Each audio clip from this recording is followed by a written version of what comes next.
Wheels Within by Charles DeVette. This story appeared in Galaxy Science Fiction, May of 1952. Extensive research by Project Gutenberg at Gutenberg.org did not uncover any evidence that the U.S. copyright on this publication was renewed. "When did the headaches first start?" asked the neurologist, Dr. Hall. "About 6 months ago," Bennett replied. "What is your occupation, Mr. Bennett?" "I am a contractor." "Are you happy in your work?" "Very. I prefer it to any other occupation I know of." "When your headaches become sufficiently severe, you say that you have hallucinations," Hall said. "Can you describe what you see during those hallucinations?" "At first, I had only the impression that I was in a place completely unlike anything I had ever known," Bennett answered. "But each time my impressions became sharper, and I carried a fairly clear picture when my mind returned to normal the last time. I felt then that I had been in a room in a tall building that towered thousands of feet over a great city. I even remembered that the name of the city was Thone. There were other people in the room with me. One person, actually. I remembered her very clearly." "Her?" Hall asked. "Yes." "Was there anything unusual about this woman?" "Well, yes, there was," Bennett said after a brief and almost embarrassed pause. "This will sound pretty adolescent, but—" Hall leaned forward attentively. "It may be relevant. You're not here to be judged, you know. I'm trying to help you." Bennett nodded and spoke rapidly, as though trying to finish before he could stop himself. "She was a woman who exactly fitted an image I've had in mind for as long as I can remember. She was tall, fair, though brunette, very beautiful, very vivid, very well poised. I seem to have known her all my life, but only in my dreams, from my very earliest ones to the present. She's never changed in all that time." He halted as suddenly as he had begun to talk, either having nothing more to say or unwilling to say it. "Have you ever married, Mr. Bennett?" Hall prodded gently. "No, I never have." Again Bennett stopped, adding nothing more to his blunt answer. "May I ask why not?" Bennett turned his face away. "I was hoping you wouldn't ask that. It makes me sound like a romantic kid." He looked at the doctor almost in defiance. "I've always felt that someday I would meet this girl, or at least someone very much like her. I know it's not a rational feeling. Maybe I've even used it as an excuse not to get married. But it's like spilling salt and throwing a pinch over our shoulder. We aren't superstitious, yet we don't take any chances." Dr. Hall didn't comment. He ended the questioning period and put Bennett through a series of tests. Then they sat down again, and Hall offered his diagnosis. "The neurological examination is essentially negative, Mr. Bennett. In other words, there is no organic reason that I can find for your headaches. That leaves only one other possibility: an emotional disturbance. I'm a neurologist, remember, not a psychoanalyst. I can only give an opinion about the cause of your complaint." Bennett waited expectantly. "Headaches without organic causes are generally the result of repressed anger," Hall went on. "That anger can stem from any number of traumatic situations or attitudes, all deeply buried in the unconscious, of course, or they would not have the power to hurt us. From what we know of you, however, it seems to be the result of frustration. In other words, you have created a fantasy image of a completely unattainable woman, and therefore none of the women you meet can fulfill your expectations. Since she is unattainable, you naturally feel a sense of frustration. But who could she be? Bennett asked anxiously. Someone you knew in childhood, perhaps. A composite of real and imaginary women. Usually it is an idealized image of your own mother. Bennett sat frowning. All right. Let's say that's so. But where do the hallucinations of the city of Thone fit in? That is something that has to be tracked down in a series of analytical sessions, so all I can do is guess. If one is unable to reach a goal in a real environment, the obvious answer is to create a fantasy world. That's what you appear to be doing. It's a dangerous situation, Mr. Bennett. Potentially, at least. How so? Bennett asked, alarmed. The general tendency is toward greater and greater divorcement from reality. I suggest immediate treatment by a competent analyst. If you don't know of one, I can recommend several. I'd like to think it over. Do that, Hall said, and call me when you've decided. The third day after he consulted the neurologist, Bennett's headache returned. As before, drugs were of no help. When the pain became blinding, he lay back on his bed, placed a cold cloth on his forehead, and closed his eyes. Suddenly, the realities he knew were gone, and he was back in the dream city of Thone. Persons and objects were much clearer now. Bennett saw that he lay in a receptacle shaped like a rectangular metal box. It was padded, reminding him unpleasantly of a coffin. The woman he had seen before was again with him, but now he knew that her name was Lima. Behind her stood a man, a tall, dark man whose eyebrows joined over the bridge of his nose and whose forehead was creased in a permanent frown. The woman held out her arms to Bennett. Her lips moved, but no sound came from them. Bennett's spirit seemed to rise from the flesh. He could see his body still lying there, and he followed the woman.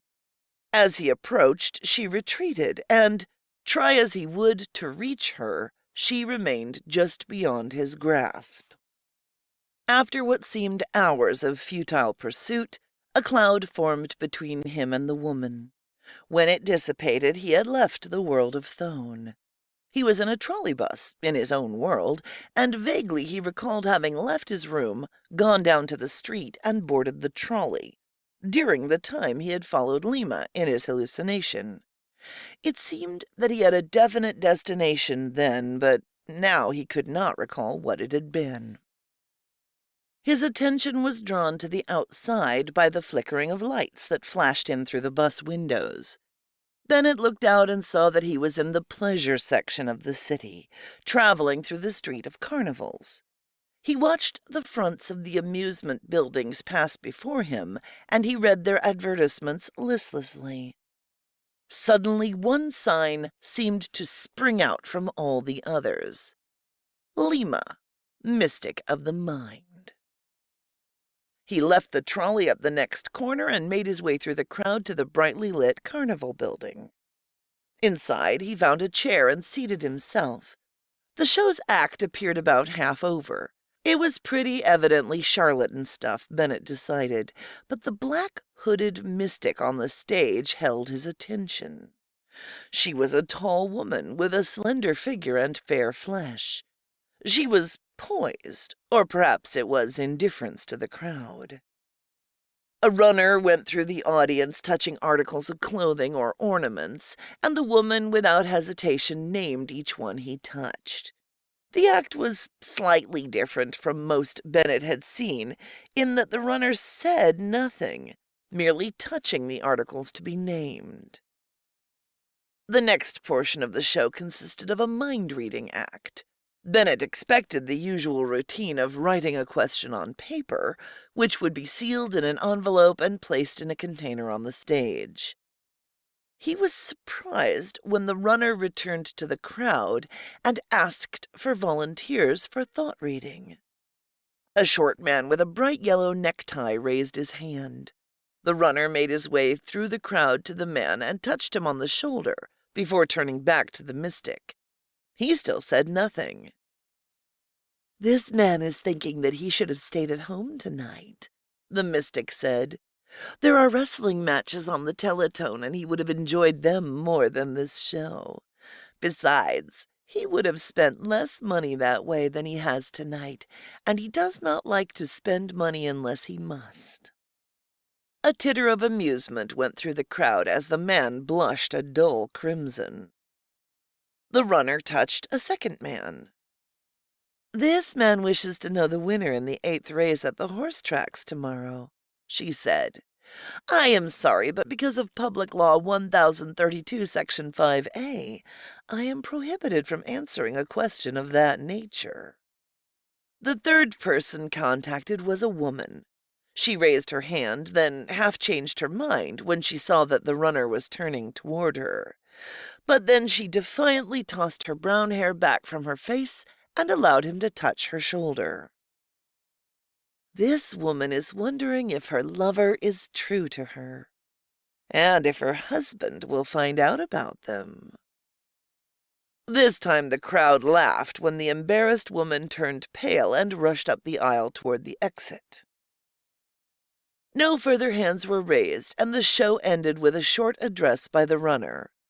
"I hope you have enjoyed these truly marvelous and mysterious demonstrations. Now the mystic, Lima, is available for a short time for personal interviews. The fee is very reasonable, $1 a minute. Anyone wishing an interview, please step forward." The mystic pulled the hood from her head, smiled, bowed at the crowd, and left the stage. Bennett gasped. "The woman of the city of Thone!" "You have paid in advance for 25 minutes of my time," Lima said as she smiled in amusement. "Perhaps you had better begin your questions instead of merely staring at me." Bennett brought his thoughts back with an effort. "Your performance was exceptionally good," he said very soberly. "I enjoyed it, and so apparently did the other customers. It is a clever routine. I'll admit I can't figure out how you do it." "Remember what Barnum said," Lima replied lightly. "At least you do not take yourself too seriously," Bennett observed. "On the contrary," Lima countered, "I take myself very seriously. You, however, do not. You are paying for my time, and the customer is always right." "Tell me," Bennett asked abruptly, "have we ever met before?" "Not to my knowledge." "Have you any objections to telling me about yourself during our interview? Who are you? What is your background?" "I will be glad to tell you about myself, if you think it will be interesting," she replied, after a barely perceptible pause. "How I came by this exceptional ability of mine, I have no slightest conception. I only remember that when I was young, and still without the intellect to evaluate social mores and customs, I was often placed in positions of awkwardness by my ability to read minds. At an early age, however, through the counsel of my parents, I learned to keep this knowledge to myself.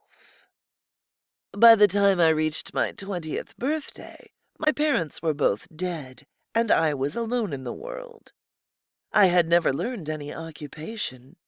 I made some attempts to use my mind reading to some advantage to myself, but soon found that I encountered the opposition of the medical associations, as well as the law. As a consequence, I turned to show business as the one means of earning a legitimate livelihood. There is not much more to tell. Can you actually read minds? Bennett asked insistently. I can. Then what am I thinking now?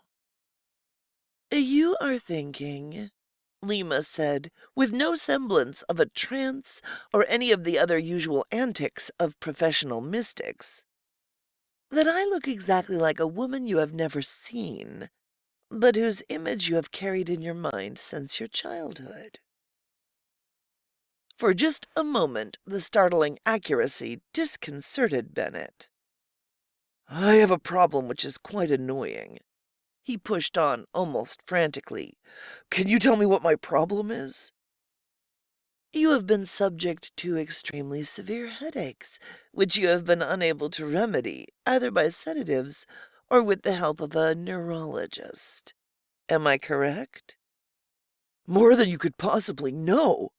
Look, I came here believing you were a fake. That didn't matter. It was the fact that you looked like this other woman that counted.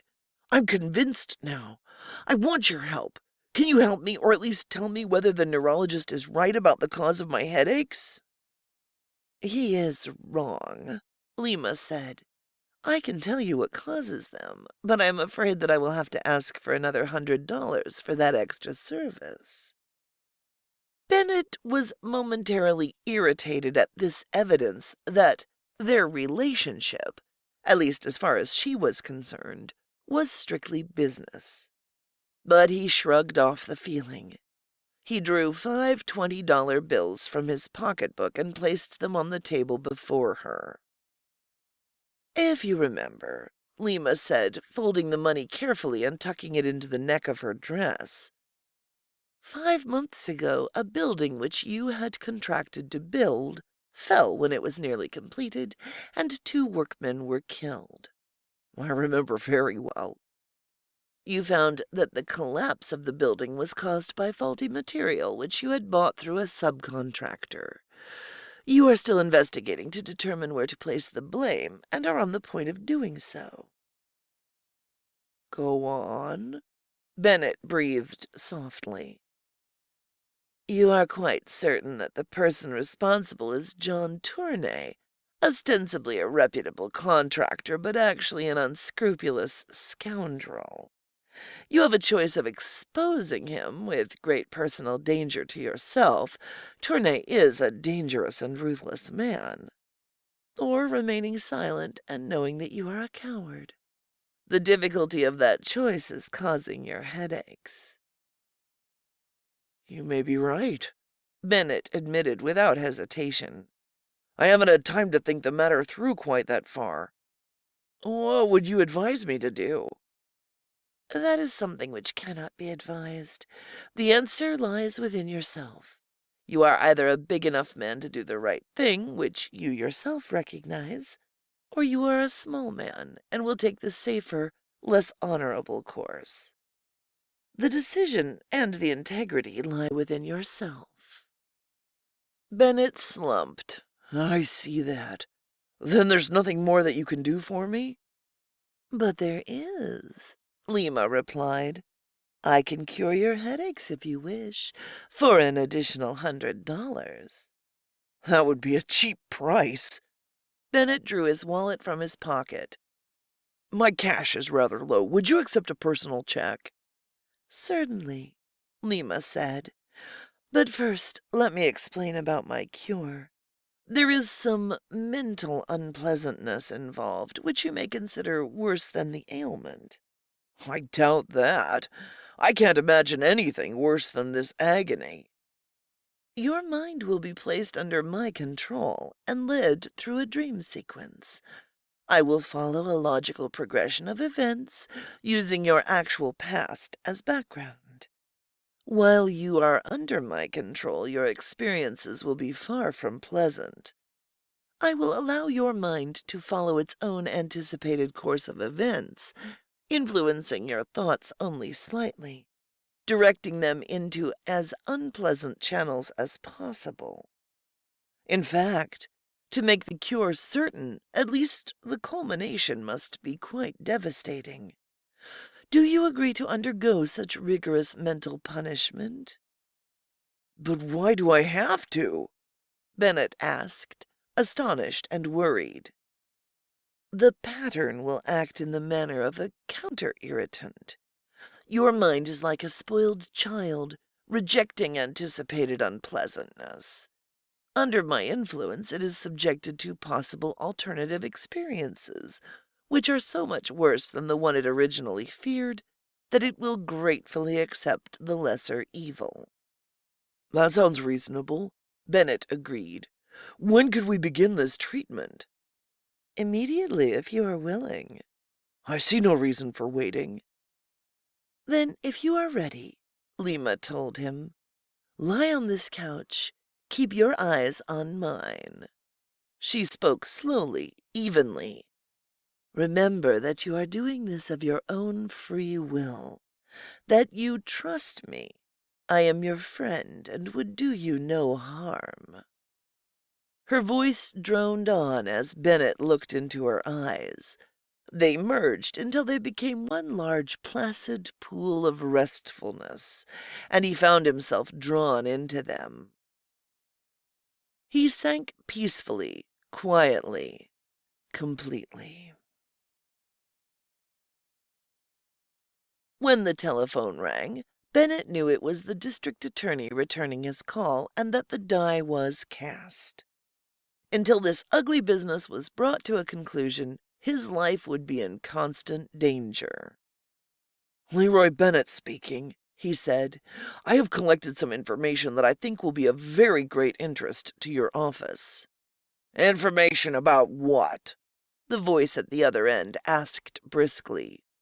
I have proof that John Tournay is responsible for the death of 2 men in an action involving criminal collusion. If what you say is true, I will be glad to see your evidence, the district attorney said. Could you deliver it in person? There may be some questions I would like to ask you about it. Certainly, Bennett replied. When would be the most convenient time? Later in the day. I have a case going on. How would 4:30 this afternoon suit you? That would be fine. The rest of the day dragged slowly. At 4 o'clock, Bennett left his office and took the elevator to the ground floor. Under his arm, he clutched the briefcase, which might spell death for him. A moment after he left his office building, he knew he had made a mistake, a fatal one. Idly at first, his mind's eye watched the driver of a long gray sedan, parked at the curb, start up its motor as he approached. The car pulled away from the curb when he came alongside it. Through an open rear window, Bennett saw a man with a dark, brooding face, with black eyebrows that joined over the bridge of the nose, glowering at him. At the same instant, he saw the blunt nose of an automatic resting on the lowered glass of the window, just below the chin of the frowning man. Incredibly, even as he realized that he was about to die, Bennett's first thought was not one of fear, but rather that this dark man was the other person he had seen in his hallucinations of the city of Thone. Then, as one part of his mind drew back in terror at what it knew was about to happen, another part wondered at the mystery of Thone and the people in it. Where did that hallucination fit in this mist of life which was about to end? He felt 3 hard, solid blows punch shockingly into his body. There was pain, but greater than that was the terror that whipped his panicked mind. Lima, Bennett whispered with his last stark thought as he dropped to his knees. He groped for the sidewalk with one hand to steady himself, and never reached it. It's over now, Bennett heard the mystic say. Please try to relax. He found himself fighting with awful exertion to raise himself from the sidewalk, which had turned into a couch. His clothes clung to him with a clammy wetness that chilled him. He flung his arms out in a frantic gesture that knocked a lamp from an end table and sent it crashing to the floor. Not until then did he feel the mystic's firmly gentle hands on his shoulders, urging him down, and know that he was not actually dying. He lay back for a moment, gasping great gulps of welcome air into his lungs. "I think you will be all right now," Lima said. "You were right when you said the experience would not be pleasant," Bennett said, still battling for breath. "I hope the results will be worth it." "I believe you will find that they are," Lima told him reassuringly. "Also, it can be of assistance to you in still another way. The sequence your dream followed, being a natural, perhaps even a probable aftermath of your past decisions and movements, could actually happen. Therefore, it would be wise to avoid such decisions in real life." At the end of 2 weeks, Bennett had collected all the information he needed on Tournay's illegal activities. The investigator he hired was very thorough and unearthed several other incriminating schemes in Tournay's past. With the evidence he had on hand, Bennett was certain that Tournay would be convicted in any court. This time he intended to evade the fate he had suffered in the dream by acting differently. He hired a shrewd lawyer, the best obtainable, had him draw up the evidence in legal form, and presented it to the district attorney with the demand for Tournay's immediate arrest. He knew that immediate action would be his best protection. That evening, when he left his office building, he felt the peace of a man whose task has been well done. It took almost a full second before the sight of the long gray car jerked his thoughts from their pleasant introspection and back to dread reality. Tournay's black-browed face leered at him as it had in the dream, and he felt his body tense as it waited for the pistol slugs to strike. His mind scurried in its trap within his head, and, strangely, it turned to the mystic for help. "Lima!" he called desperately. Again, Bennett felt himself struggling with that awful exertion to drag his body from the couch on which it lay. "It's all over now," he heard Lima say. He sat up. "What happened?" "This will be hard to believe," Lima said, "and I will not try to prove it to you, but it is true. The mind has many powers which cannot even be imagined by anyone who has not lived with those powers as I have. When you called me, your mind attuned itself with mine, and its need and its demand were so powerful that together we turned time backward.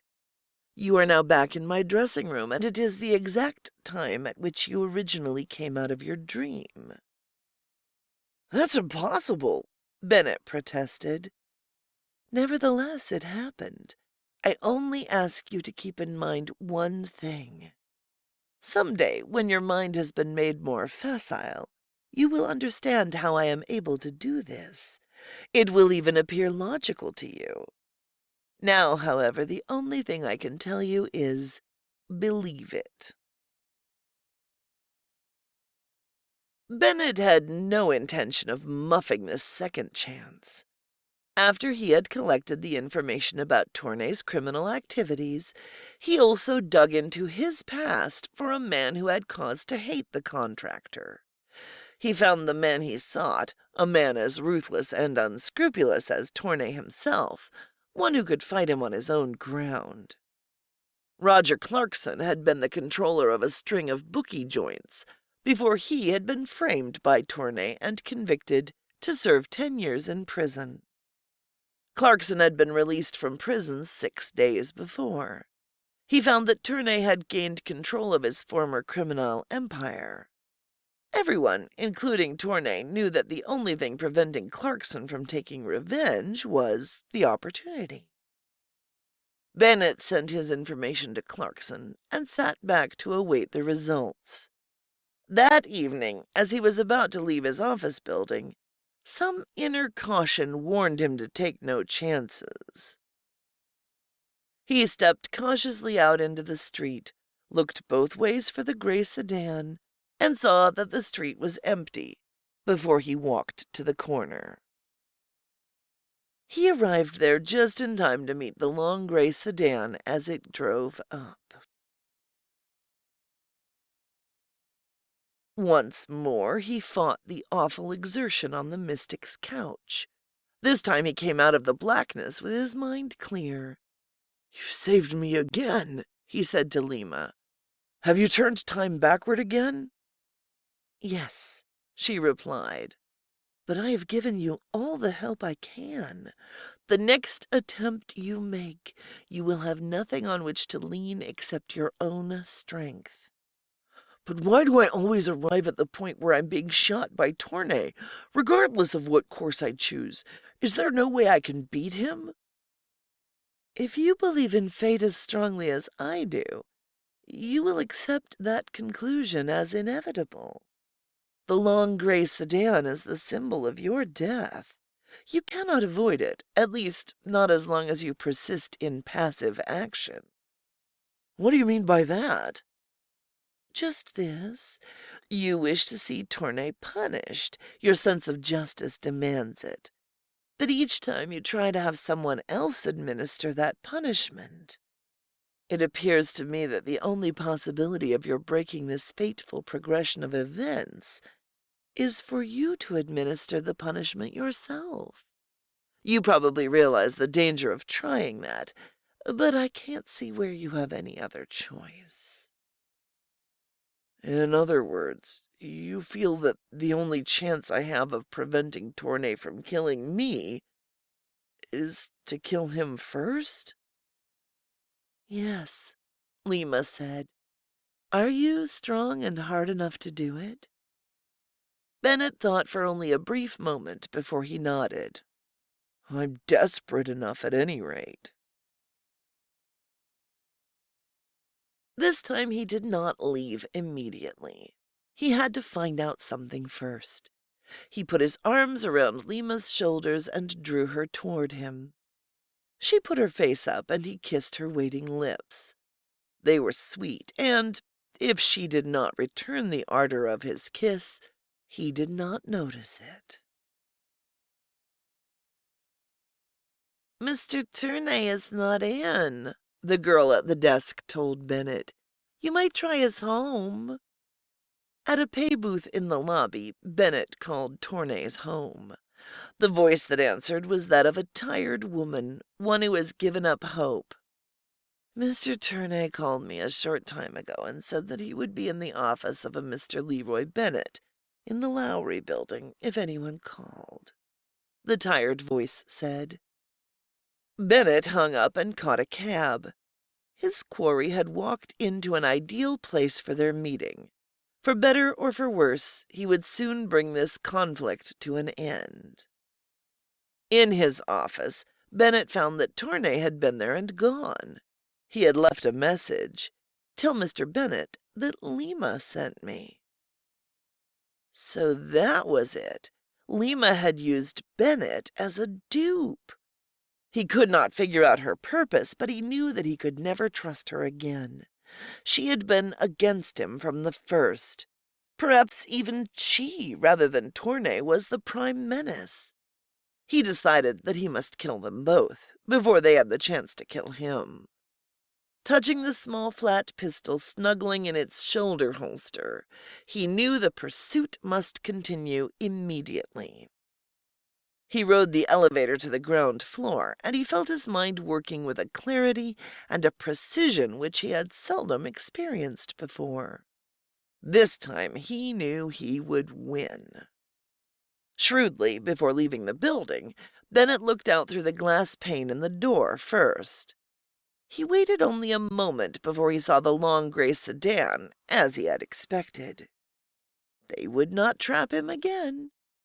Ducking back, he walked rapidly toward a side exit. Night had fallen by the time he reached the carnival building. He did not ring the bell. Instead, he walked to the rear, climbed the stairs of a fire escape, and softly opened the window of a bedroom. He stepped inside just as softly and stood listening for breathing. He heard none. This was probably too early for Lima to be in bed. The bedroom door was open. Bennett could see a light coming from another part of the apartment, probably the living room. He paused to steel himself for what he must do. The time had come when he would have to be savagely ruthless. He found Lima sitting on a couch reading a book. He suspected that she still had some control over his mind, and he had no intention of letting her influence him. She must be killed before she could read his intention. It didn't work. Bennett spoke just loudly enough to startle Lima into raising her head. As she looked up, he shot her squarely between the eyes. In an agony of frustration, Bennett saw the flesh of her forehead remain clear and undisturbed. He knew he could not miss at this range, yet she was unhurt. He lowered his sights and shot at the white neck beneath the fair head. She still sat there, returning his gaze unperturbed, unmarked by the bullets. He pumped the 4 remaining bullets into her body. The only part of her that moved was her lips. "It's no use, Leroy," she said. "Haven't you guessed? You are still in your dream. You can't kill me there." Suddenly the implication struck him with its awful simplicity. "Good God!" His voice rose. "Do you mean I've never been out of my dream?" He hesitated while the thought sank in. "My remembrance of coming out of it was only part of the dream itself?" he murmured. "That was why you were able to turn time backward at will." A cold calmness returned to him. "Tell me," he said, "am I still in the dream?" "Yes," Lima replied. "Then I demand that you free me now." "As you wish," Lima said sadly, "and may God help you." Bennett wrenched his body from the couch on which it lay and struggled to his feet. Though the dream had seemed real enough, he could look back on it now and see it as any other dream. He breathed easier and then stopped abruptly when he heard a voice behind him say, "You are still a dead man." Bennett whirled and found himself facing Tournay, and Tournay held a pistol aimed at his heart. Bennett turned desperately back to Lima. His lips formed her name, but the sound died almost before it was uttered. This time he saw she would not help him. Her features had hardened, and no mercy or compassion registered on them. "There is no escape," she said. A fleeting thought went through his mind of springing at Tournay and trying to reach him before the gun could be fired. But one glance at Tournay's face made him realize how futile and fatal that would be. Tournay's finger tightened on the trigger of his gun, and Bennett thought ahead in despair to what was to come. One thing he knew, he did not want to die. Was there no way out? The answer came like a cry of relief. There was a way. Thone, the city of his enigma. Tournay and Lima could not harm him there. For just an instant, Bennett's vision blurred. Time paused, and the next moment he knew he had returned to Thone. The sounds of the alien city floated up to him, and he stirred. He grasped the sides of his coffin-like bed with fingers that had lost their sense of touch. He pulled himself up to a sitting position and looked about him. On one side stood Lima, though now her features were not those of the implacable, merciless mystic, but rather those of a woman in love. She smiled happily and said, "At last you have returned." Bennett strove to move his tongue and lips to ask questions, but they refused, as though numbed by long inaction. He turned to his other side and gazed questioningly at the replica of Tournay who stood there. Tournay's image spoke. "We had quite a time bringing you back, sire, but now it has been accomplished, for good." Striving to move his throat muscles, Bennett finally forced a sound and then words through his lips. "Tell me," he pleaded, "who are you? And more important, who am I?" He turned to Lima for an answer, realizing that now she would help him if anyone would. "Dr. Tournay will explain it to you," Lima replied, indicating the dark man. Imploringly, Bennett turned back to face Tournay. "I see that very little of your memory has returned yet," Tournay said. "In a short while, everything, all your past, will come back to you. Until then, perhaps I had better explain to you who you are. My words will help trigger your returning memory and speed up the process." "Please do," Bennett begged. "You are Bennett, Leroy of the city-state of Thone in the year 4526 A.D. 6 months ago, the strain of governing the city began to undermine your health. Acting under my advice, you decided to take a somno-rest cure. This rest cure," the doctor continued, "is quite standard practice in our time. We had a little difficulty bringing you out of it at the end of 6 months. Evidently your somno-existence must have been very pleasant." "Do you mean that the existence I remember was merely an induced figment of my imagination?" "Yes. You see, the best rest that can be given a mind is to give it not sleep, but pleasant work. Therefore, under my manipulation, you were given a pseudo-existence in a past era of history. You were led to conceive yourself as occupying a position, which, after close study, I deduced would be the most suitable and relaxing for you." "But if that is true, why did my dream have to end so unpleasantly, I might say so nearly fatally?" Bennett demanded. "The more successful I am in choosing a pleasant existence for a patient in the somno, the more difficult it is to bring him out of it," the doctor replied. "Your unconscious mind, realizing how happy you were in your simulated existence, and how it would have to return to the rigor and stress which unnerved it before, fought with all its strength to remain where the somno had placed it. The usual practice in bringing a patient back to reality is for the doctor to enter the dream and convince him, by whatever means may be necessary, to return. Sometimes, however, the patient is so firmly tied to his somno existence that drastic measures must be used. This is usually done by means of making the somno existence so anxiety-producing that the patient is glad to return. Your particular release was one of the most difficult that I have ever encountered. In fact, I was unable to bring you back myself, and asked your wife, Lima, to enter the somno with me and help force you to return." Bits of recollection, which had been edging into Bennett's memory, burst through in full force, and he remembered. It was true. He was Bennett, Leroy of the city-state of Thone. He turned to Lima, and, as he read the glad light in her eyes, he knew that she had witnessed the return of his complete memory. "Welcome home," she said. The end.